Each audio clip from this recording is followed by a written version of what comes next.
Greetings and salutations, my lovelies. Today I am trying out something called Missed Messages. Supposedly it's a visual novel romance of sorts. Shouldn't be a very long game. I'm not sure how long. I don't remember. About an hour, I think. We'll see if we can finish it all in one setting or if we need to break it up. It is got a horror element of sorts. I give you note in the screen here. There are scissors that are covered in blood, and what seems to be just a shadow of sitting upon is actually, I believe, blood. I'm not really sure what all it is about. I just know it has those connotations, and self-harm is mentioned as a warning, and I think suicidal, ideation. I don't know if it actually portrays anything. I'm not sure. We'll find out together. So let's see what we've got going on here. Oh, I don't like this camera. Start. Ah, a beautiful day. Perfect for staying inside and finishing my work. Okay, we've got tea. Tea is perfect on a day like this. Beautiful, quiet, calm. Plants.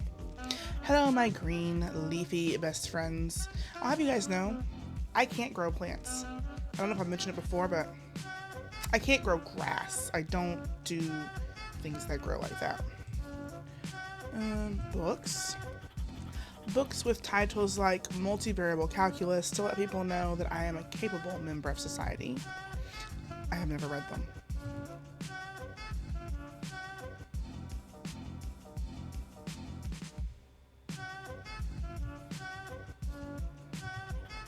So let my crush know that I'm not just being nice when I say they are cute. Inner door. My roommate's door. She used to keep it open. Now it's usually closed. I wonder what's happened. Outer door. The door to the outside world.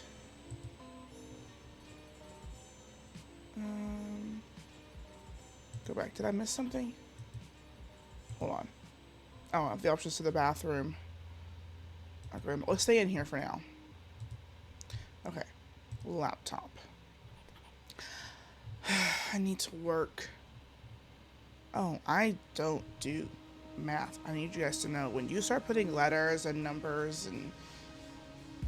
No, that makes no sense to me. But I'm so bored, I can't focus. Goth girlfriend's iPhone wants to send you a note. What's this? Should I accept it? Always.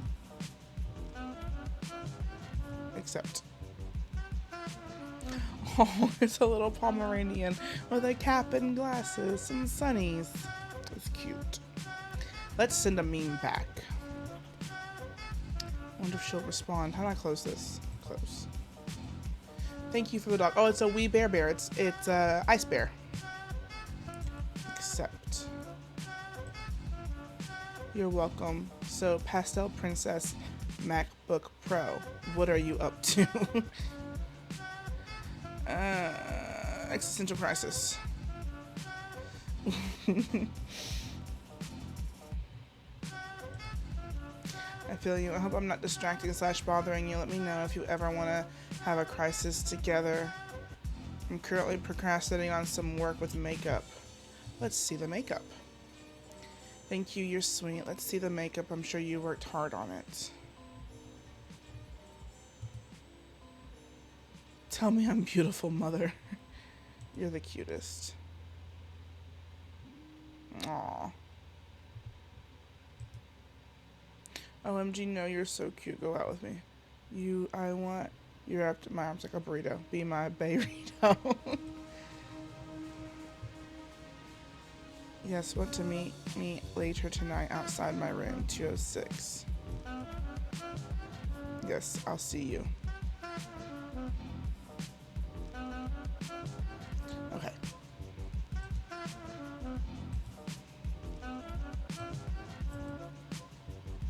Alright. Can I close? Alright, I can click on stuff.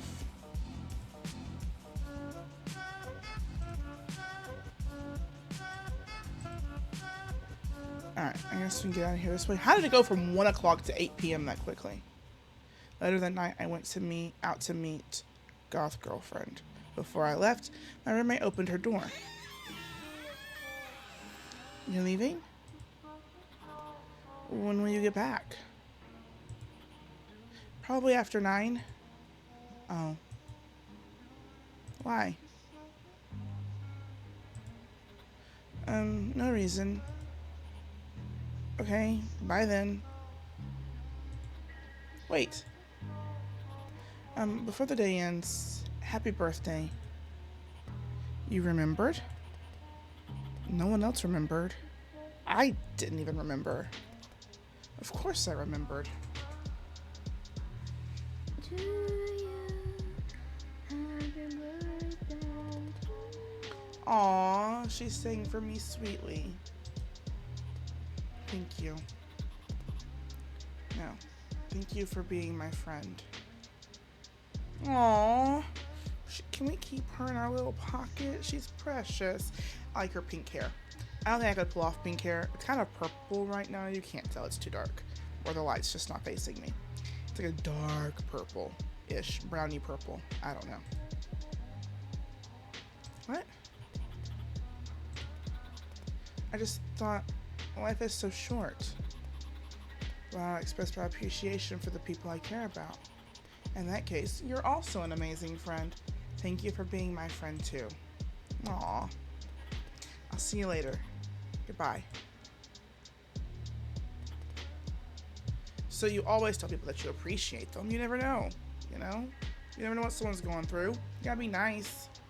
Be nice. Do better. I met up with Goth Girlfriend. She told me her name, Amy. So we had never met her before? That's normal. We walked to the roof, laid out a blanket, and watched the stars. What? So you're into makeup? Yeah, I am.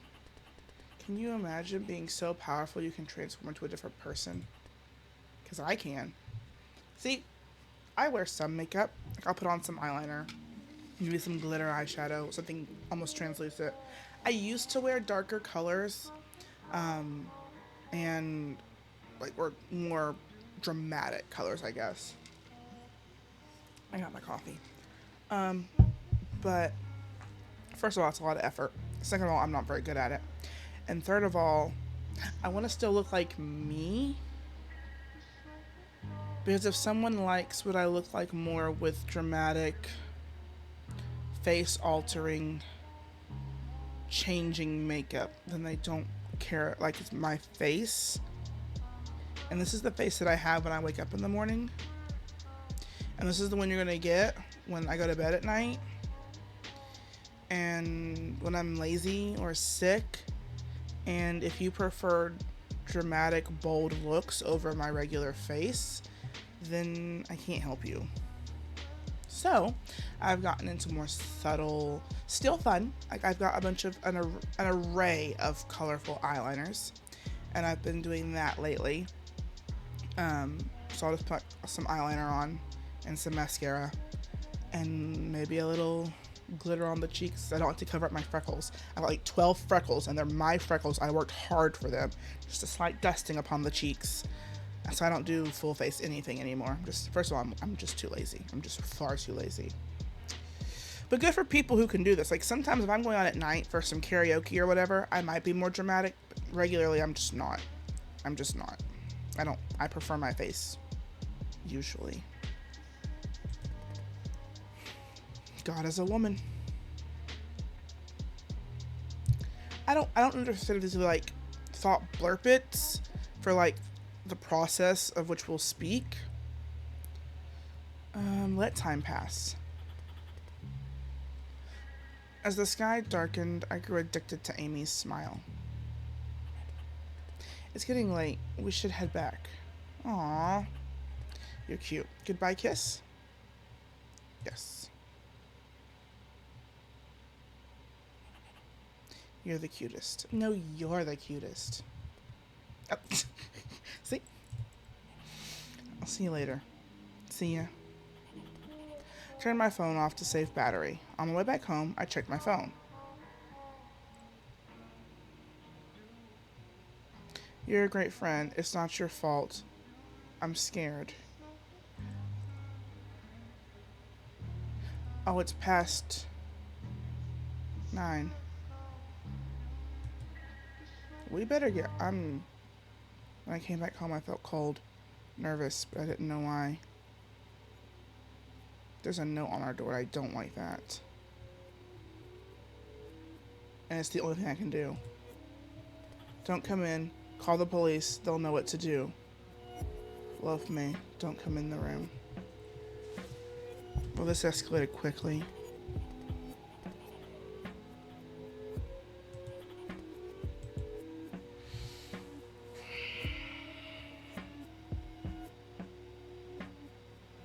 Can I not do both simultaneously? Like, can I call the police while I'm opening the door? Like, what is the right choice here? What is the right choice? In a perfect world, I would do dual action.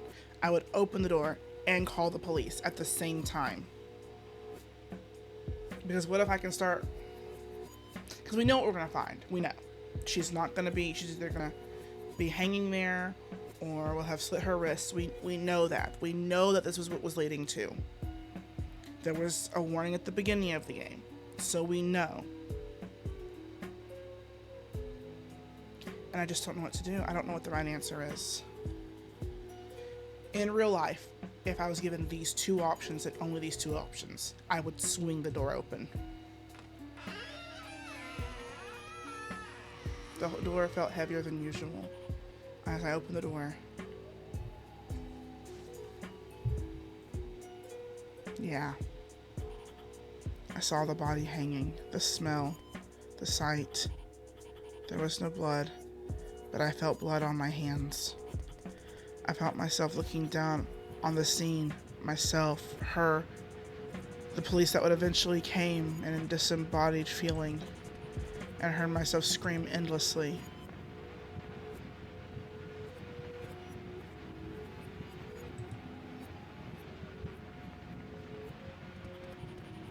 And my disembodied self watched me move and talk like an actor in the surreal circus I have found myself in. I overheard strangers and friends alike talk. Did you hear what happened? No, what? Someone committed suicide. That's so sad. Who? Where? Second floor. You probably don't know her. May? No, but that sucks. Most pitied the way she went, but didn't miss her. But I remember her smile, her laugh, the way she'd be kind in small ways. I couldn't forget her. When new people came into my life, I searched for her in them. I couldn't help it. I hoped she was still there. It was only during the funeral that reality sunk in. At the funeral, I heard her singing, now sad and slow. Her singing when everyone else forgot, and her not being there anymore to remember. As I listened to her, my disembodied self crashed down to reality. The pain hit, this time without the anesthesia of shock. This was real. She was dead, and we were putting her in the ground.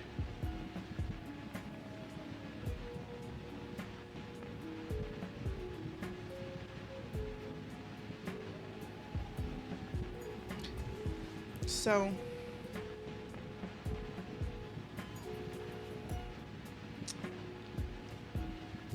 I have been in similar situations where I'm going to try and be as unemotional in the situation as possible. I had a friend, and there are speculations on how and why and what actually took place. You can ask one group of people and they will tell you one thing, and you can ask another group of people and they will tell you another thing. Some believe it was an act upon self. Others believe it was a malicious act by another. But the very last message that I received from this individual, I ignored because I was mad at them. Because we'd had a conversation a few nights prior, and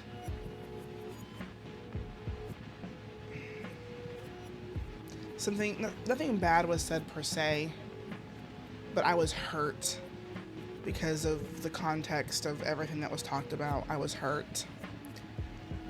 And so when they sent me a message, I was at work, and so I didn't respond. And then later on, I ignored it.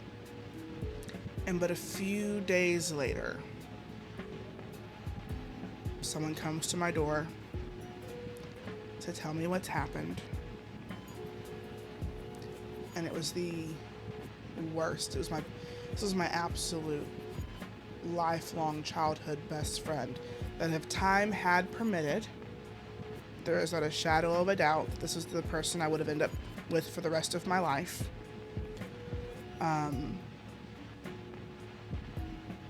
And all I can think about is I ignored their last message. So I try very hard. If my phone rings and it's not spam or a telemarketer or some other nonsense, I try to always answer. Always. I don't care. I have answered the phone in the middle of movie theaters from people who don't call me often. I will get up and I will leave the film and answer the phone because I will never again, ever again, have that be the last contact I get with someone. So always be kind. Grudges are not worth it. They're not at all worth it. It's not healthy for you. And in the end, I was told by a wise man, well, there was a wise man, he didn't tell me directly, he was speaking to a group, and he also wrote it in a book. Andy Smith, I think his name was. He wrote a book called The 11th Commandment, and it's all about forgiveness. And one of my favorite quotes is, unforgiveness is like drinking poison and expecting the other person to die. It doesn't, yes, it can harm them because, you're being mean and you're being ugly, but ultimately they can move on and grow up. But if you're still holding on and you're still bitter and you're still full of hatred, then you're only harming yourself in the end. And no, whatever it was that I was mad at, I remember vividly the conversation, the last one we had, and all those things. And yes, he knew I loved him. Obviously, that one interaction did not sway whether or not he loved me. But it was my last opportunity to talk to him, and I missed out. So, there's also the side where, could I have seen it coming? Was there something I missed? That is not fair to you, and it's not fair for other people to put that on you, to say, well, because I've had, when this happened to my friend, people came to me, people who were supposed to protect me and love me, and they were of the group that believed it was self-done, and they asked me, why? You were their best friend, you were his best friend, why didn't you see this coming? Why didn't you know? Why didn't you know that he was so messed up? Why didn't you, how could you not have known? You talked to him more than anyone. You were with him more than anyone. How could you not have known? And as someone who has some mental health things that go on regularly, I can be surrounded by the most loving friends, the most supportive friends, and still feel disconnected, a million miles away, like a nuisance, like a bother, like a hindrance. And it has nothing to do with them or how they've treated me. They could have never said an ill thing about me, ever. And it's just my brain being hateful and cruel. So don't ever beat yourself up. It is not your fault. There is I mean, obviously being supportive is helpful because caring helps. It's knowing people love me and care about me many, many, many times is what keeps me here. Because I know that if I was not here, there are those who would mourn. And there are other factors as well that keep me around. The fact that I'm getting better is helpful. But no, in pasts when I was not okay, even a little bit, and I am a lot better than I have been in a long time. I really am. So don't fret. I am okay. But in times past, even 6 months ago, it was knowing that if I was not here, it would cause more harm to those that I knew did love me and those that I knew that I would destroy if I wasn't here. And that's motivation for me, at least. It may not be motivation for everyone because sometimes it is too much. It's just too much. But know that you are loved and that you are thought of and that you matter and that this world people miss. When you are gone, it leaves a you-size hole that nobody else can fill. Because that sentence she said resonated with me. I look for her in other people. And it's true. Because I do. I look for him in other people. And so, sorry, it is what it is. But just know that there will be a you-size hole that no one will ever be able to fill. And there is help, there is support, and medicine's not always the answer, so don't feel like you have to turn to medication and that you're going to have to be stuck on drugs the rest of your life to function. That's not always the case. You don't always have to have medicine, and not that there's anything wrong. If that's what you need, I have taken and I take my fair share.